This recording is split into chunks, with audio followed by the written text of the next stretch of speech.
Hello friends, যা গরম পড়েছে এই প্যাচপ্যাচে গরমে রান্নাঘরে বসে থাকতে কি আর ইচ্ছে করে?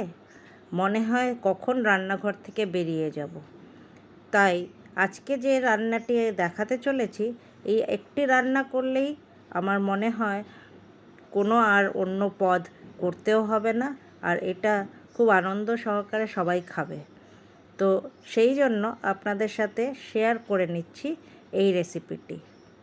কড়াইতে একটু বেশি পরিমাণে একটু বাটার দিয়ে সেটা মেল্ট করে নেবেন, আর তার সাথে একটা বড় পেঁয়াজ গ্রেটারে আমি গ্রেট করে নিয়েছি, তার সাথে দুটি লঙ্কাও গ্রেট করে নিয়েছি।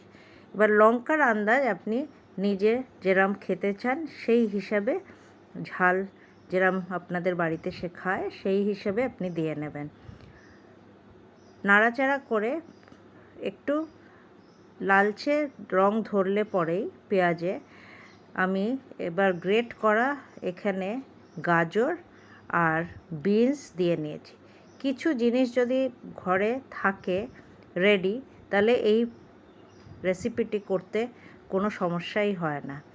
আর রেসিপিটি এমন যে এই দিয়ে পুরো আপনি লাঞ্চ বা ডিনার আপনার হয়ে যাবে। এর সাথে একটি টমেটো গ্রেট করে আমি দিয়ে নিচ্ছি। জিনিস যদি রেডি থাকে আপনার বানাতে হার্ডলি আপনার 20 মিনিট সময় লাগবে। তাই রান্নাঘর থেকে যত তাড়াতাড়ি আপনি চাইবেন বেরিয়ে আসতে পারবেন। এবার স্বাদ মতন লবণ দিয়ে নেবেন।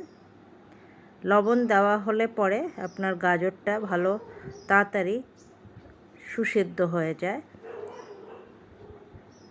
এরপরে আমার রাখা ছিল কিছু মাশরুম, তো সেই মাশরুম টুকরো করে কেটে এই রেসিপিতে দিয়ে দিলাম, আর একটু সময় ঢেকে দেবেন যাতে কুক হয়ে যায় মাশরুমটা।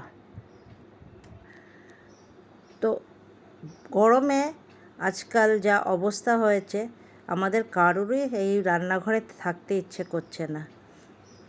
তো এই জন্য সানডে হলে এই রেসিপিটি আপনি বানাতে পারেন। আর এর সাথে আমি দিয়ে নিয়েছি কিছু গোলমরিচ গুঁড়ো করে দিয়ে নিয়েছি।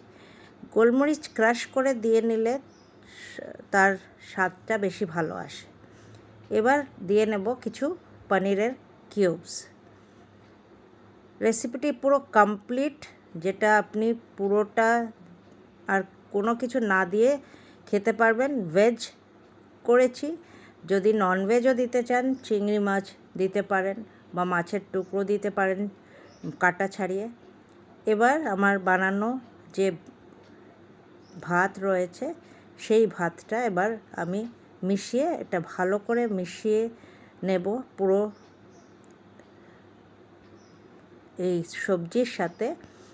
আর এতেই আমার পুরো কমপ্লিট হয়ে যাবে আমার এই নিরামিষ মিক্সড ফ্রাইড রাইস। আশা করছি আপনাদের এই গরমে এই রেসিপিটি ভালো লেগে থাকবে।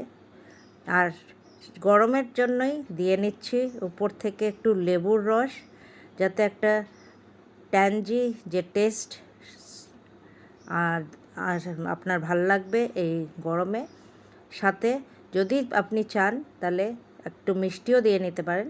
আমি অবশ্য দিইনি, আমি এটাকে একটু ট্যাঞ্জি ফ্লেভারের সাথে একটু সল্টি রেখেছি। তো আশা করছি ফ্রেন্ডস এই রেসিপিটি আপনাদের ভালো লেগে থাকবে। ভালো লাগলে নিশ্চয়ই একটি লাইক আর শেয়ার পাঠাবেন।